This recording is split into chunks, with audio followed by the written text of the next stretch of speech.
नमस्कार, मैं स्वर भूमि रोहित शर्मा। अभी हम सदाकत आश्रम में हैं और हमारे पीछे हैं मनमोहन जी। कल हमारे बीच नहीं रहे ये और इनका अंतिम संस्कार आज किया जाना था और इसके लिए प्रियंका गांधी जी ने स्पष्ट कहा था कि हम दिल्ली में ज़मीन दे रहे हैं, जहाँ पर कि आप इनका दाह संस्कार कीजिए और वहाँ हम स्मारक बनाएंगे। मोदी सरकार ने उनको घाट पर पहुँचा दिया। क्या यह परंपरा आगे भी चलेगी जब नरेंद्र मोदी मरेंगे, उनकी मृत्यु होगी? अगर यही परंपरा कायम रहेगी, निश्चित तौर पर चीज़ें वहीं जाएगी। बहरहाल हम कांग्रेस दफ्तर में हैं और जानेंगे हमारे मनमोहन जी के बारे में कि इनका साथ ऐसा अन्याय क्यों किया गया और क्यों नहीं इनको प्रियंका गांधी के आग्रह के अनुसार ज़मीन दिया गया, जहाँ पर वहाँ किया गया अंतिम संस्कार। सर, आप बताएंगे कि क्या वजह थी मनमोहन सिंह से इतना नफरत है नरेंद्र मोदी सरकार को? देखिए, ऐसा है ना कि मनमोहन सिंह एक ऐसे व्यक्ति थे, एक अर्थशास्त्री थे और लीजेंड थे। उनका भारत में नहीं जबकि विदेशों में भी ख्याति था। और आपने देखा होगा कि गवर्नर के रूप में आपने 100 रुपया, 5 रुपया, 20 रुपया के ऊपर उनका साइन चलता था। दूसरी बात कि जब वो प्रधानमंत्री, आप देखे होंगे कि जवाहरलाल नेहरू के बाद, ठीक है ना, वो 5 साल लगातार बेसिकली कोई कार्यकाल पूरा किया तो मनमोहन सिंह थे। और ऐसे व्यक्ति को, जो कि इतिहास के रूप में उनको जाना जाता है, और यही नहीं, जब रिसेशन का बार जब ये समय था भारत का, तो उन्होंने बहुत ही अच्छे ढंग से शासन को भी चलाया। और जहाँ तक कि प्रियंका जी का मांग है, ये तो बेसिकली सही मांग था, लेकिन मोदी सरकार तो आप जानते हैं कांग्रेस की विचारधारा से कितना नफरत करती है। लेकिन चलिए, मैं उनको शुक्र गुजार करता हूँ, मोदी सरकार को धन्यवाद देना चाहता हूँ कि उन्होंने अंत तक उन्होंने स्मारक बनाने का फैसला ले लिया है। चलिए, बहुत बहुत शुक्रिया, ये अच्छा फैसला है। हाँ। 1 मिनट दीजिएगा मौका हमको। जहां तक आप लोगों का कथन है मनमोहन सिंह केवल देश के ही नहीं पूज्य, अंतर्राष्ट्रीय पूज्य थे। उनका जो है सम्मान कहीं गुना आप लोगों जो आकलन कर देते हैं नरेंद्र मोदी कौन सा उनके कंगुल के बराबर हैं? वो अद्वितीय विद्वान थे। उनका जो है तो एक स्पीच के जो साधारण सो एक शब्द होता था, नरेंद्र मोदी के हजारों दिन के स्पीच उसके बराबरी में नहीं कर सकता था। उस अद्वितीय व्यक्ति का अगर अच्छे स्थान पर में हो जाएगा, वो एक नया देवत्व का स्थान हो जाएगा जिससे उसको चिढ़ था। इसी कारण बस वह व्यक्ति सोचा कि उनका स्थान अच्छे स्थानों पर में नहीं हो, बल्कि एक निगम, एक सामान्य स्थान पर में उनका संस्कार हो, क्योंकि उच्च व्यक्ति का सम्मान नीच नहीं दे सकता है। नीचों का कभी भी सोच नीच ही होता है। आपने नीच शब्द का इस्तेमाल किया, मैं जस्ट आपसे ही सवाल पूछ लेता हूँ। नीच मणिशंकर अय्यर बोले थे आपको मोदी जी के बारे में, उनकी काफी आलोचना हुई। आपने फिर नीच शब्द का इस्तेमाल किया मोदी के लिए, क्या कहेंगे आप? नीच और ऊंच का तात्पर्य किसी व्यक्ति से नहीं है, आचार और विचार से होता है। जिस व्यक्ति का ओछे से ओछे व्यक्ति का भी संस्कार अगर तीव्र होता है, उसे मान और सम्मान होता है। कबीर ने कहा था, मसिका अगर छुयो नहीं कलम गही नहीं हाथ। वैसे अद्वितीय विद्वान थे कबीर। क्या उनका मूल्यांकन एक सामान्य व्यक्ति से होता था? एक राजा जो है अपने राज्य भर में पूज्य होता है, लेकिन एक विद्वान व्यक्ति अंतर्राष्ट्रीय पूज्य होता है।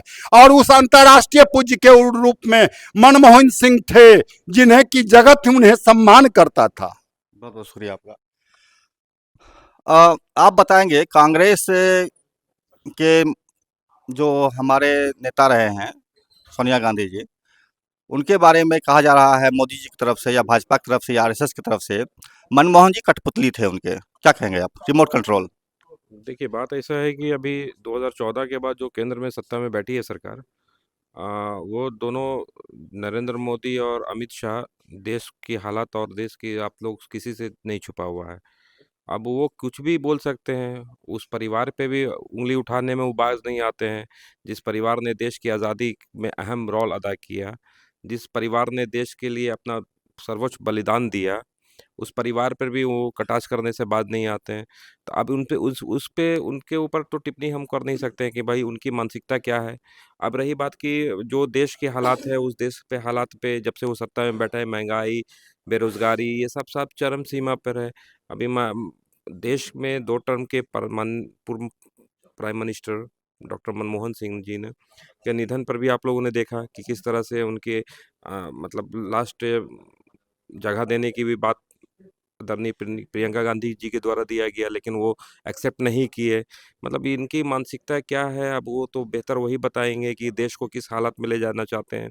अब रही बात कि जहाँ पर अब देश क्या है, और हम कांग्रेस के जो डॉक्टर मनमोहन सिंह ने जो अपने जीवन काल में जो अपने देश के प्रति जो अपना योगदान दिया, देश का हर हर एक नागरिक उनको उनके सारे योगदान को अपने दिल में ज़िंदा रखेगा। उन्होंने जो देश के लिए किया, देश सदैव उनको याद रखेगा। आपने जवाब नहीं दिया।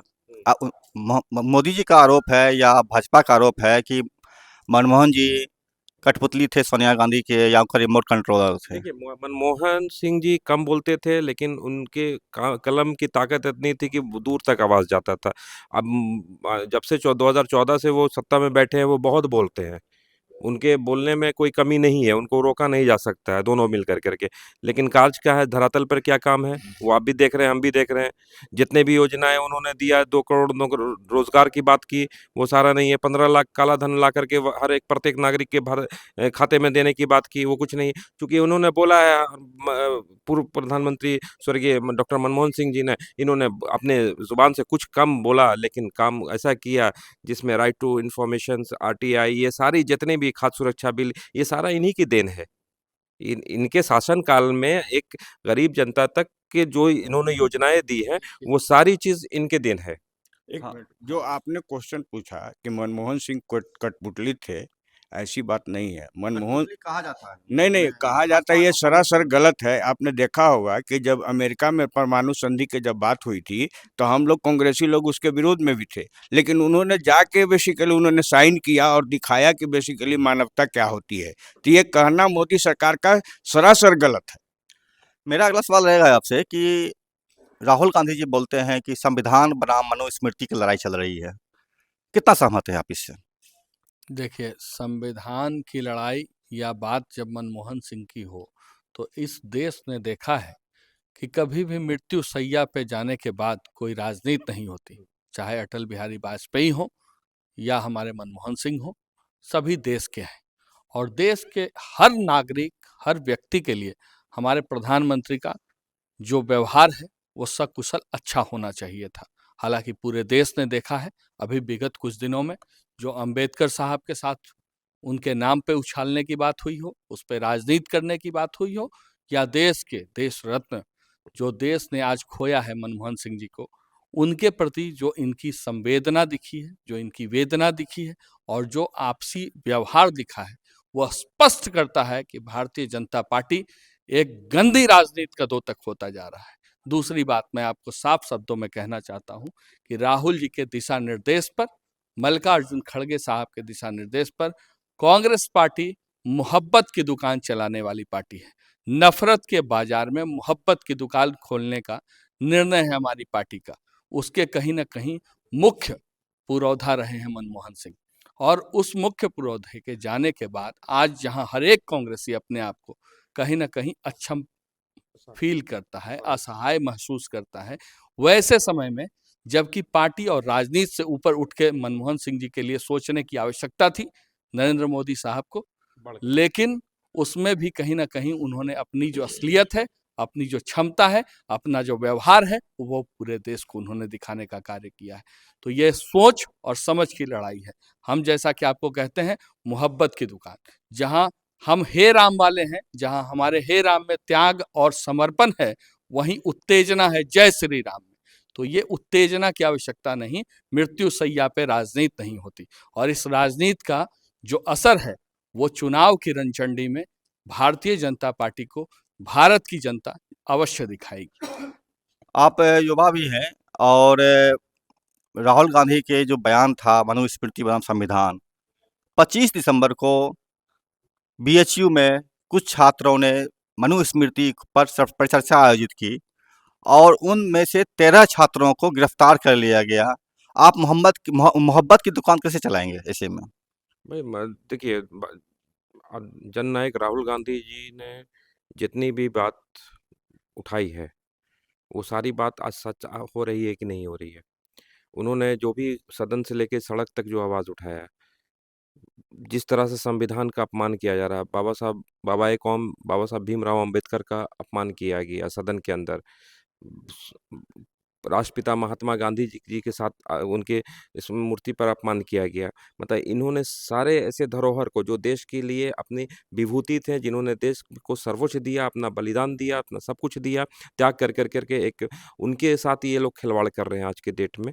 ये आज राहुल गांधी जो भी बात उठा रहे हैं, इन पे कटाक्ष जा रहा है, क्योंकि इनके पास जवाब नहीं आ रहा है। ये मुद्दे को भटकाने के लिए अभी कभी बाबा साहब के बारे में टिप्पणी कर देना, कभी कुछ के भाई हमारा जो क्वेश्चन है कि देश का मान-सम्मान राहुल जी ने क्या उठाया कि भाई जिस तरह से अडानी और अंबानी पर जिस तरह से नरेंद्र मोदी द्वारा जो खुलेआम दिया जा रहा है, आज अमेरिका पे किस पे केस हुआ? हुँ। अडानी पे हुआ। किसका इस देश का सर झुका या फ़क्र से ऊपर उठा? यही बात तो पिछले कई वर्षों से, कई सदियों से आदरणीय राहुल गांधी जी सदन से लेके सड़क तक बात उठा रहे हैं कि भाई ये जो 2 लोगों को मामला है, ये कब तक सहा जाएगा? आखिर ये क्यों हो रहा है? उनका कर्ज़ माफ़ हो जा रहा है, किसान एक तरफ आत्महत्या कर रहा है, हैं? उसका कर्ज़ माफ़ नहीं हो रहा है, इन लोगों का हज़ारों हज़ार करोड़ों का कर्ज़ माफ़ हो रहा है, सारे जितने भी सरकारी तंत्र हैं, चाहे जितने भी मतलब सरकारी योजनाएँ हैं, वो सारे ही अडानी और अंबानी को दिया जा रहा है। एयरपोर्ट है, रेलवे है, ये सारी चीज़ टेंडर आपको अडवाणी अडानी को भाई ये क्या हो रहा है? ये क्या हो रहा है? राफेल जैसे मामले में अडानी अंबानी का कंपनी आ रहा है। भाई आज एफआईआर दूसरे देश में अमेरिका पे एफआईआर अडानी पे हुआ। यही बात तो हम देश में चिल्ला-चिल्ला के जननायक राहुल गांधी जी बोल रहे हैं, सदन से लेके सड़क तक कि भाई ये चीज़ को ये जो करप्शन है ये रोका जाए। ये क्यों हो रहा है? आखिर वो सामने आ गया।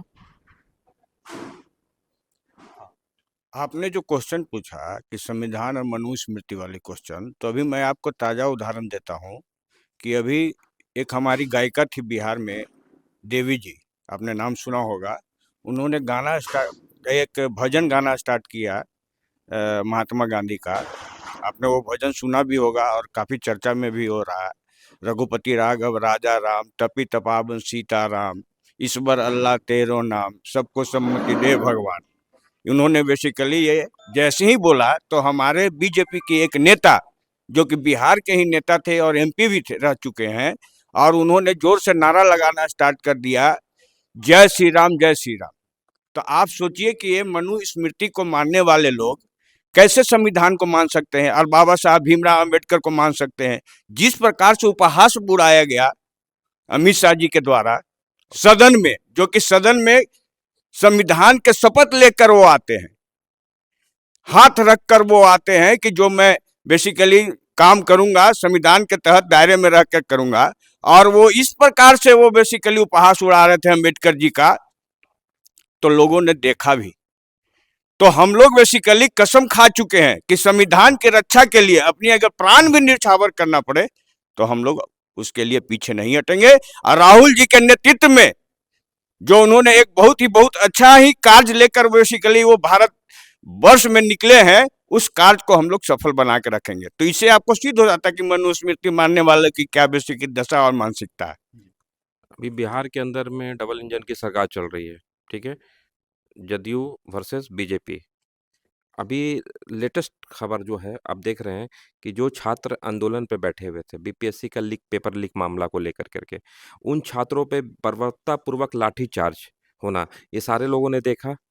क्या हम अपनी बात संविधान के अंतर्गत में हम अपनी मांग रखने के हम गुनाहगार हैं? हम पे क्यों अत्याचार हो रहा है? ये सरकार जब से केंद्र में बैठी है और राज्य में जिस तरह का जो डबल इंजन की सरकार चल रही है, जहाँ-जहाँ इनकी राज है वहाँ-वहाँ पे युवाओं को देखिए कि अपनी बात रखने पर उन पर बर्बरतापूर्वक लाठीचार्ज हो रहा है। तो भाई हम लोग संविधान के जननायक राहुल गांधी जी के नेतृत्व में हम लोग देश की आज़ादी में गांधी जी के साथ हम लोग पूरा देश गांधी जी के साथ जंग आज़ादी में कूदा था। आज राहुल गांधी जी के साथ हम लोग पूरा लोग फिर से पुनः एक बार संविधान की रक्षा में हम लोग सड़क से लेकर सदन तक खड़े हैं। मेरा एक आखिरी सवाल रहेगा। मेरा आपसे आखिरी सवाल रहेगा कि ये जो बिहार में कोका कोला की कंपनियां फैक्ट्रियां बन रही है, 4 फैक्ट्रियां, किसानों की ज़मीन ली जाएगी। तो आपको क्या लगता है कोका कोला का फैक्ट्री खोलने से यहाँ विकास बिहार में हो जाएगा? कुछ लोगों को रोजगार तो मिलेगा, कुछ लोगों को रोजगार मिलेगा। हो सकता है कि वहाँ पर कुछ दुकानों का से कुछ कल्याण हो, ऐसा आकलन किया जा रहा है। जमीन पर उतरने के बाद हो सकता है। लेकिन एक शब्द मुझे कहना था कि बाबा साहेब का अपमान सह न सकता है हिंदुस्तान। बहुत बहुत शुक्रिया आपका, बहुत बहुत शुक्रिया। तो ये थे कांग्रेस दफ्तर में मैं आया हुआ था और इन लोगों के विचार, ये लोग व्यथित हैं, काफ़ी व्यथित हैं मनमोहन सिंह जी के ना रहने से। और इस कारण जो है कई सारे सवाल पर आज चर्चा करना भी बहुत ये बेहतर नहीं लगा मौका ये।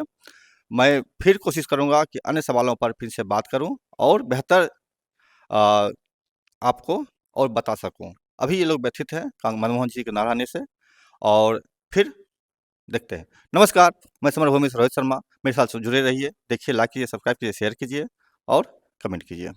नमस्कार।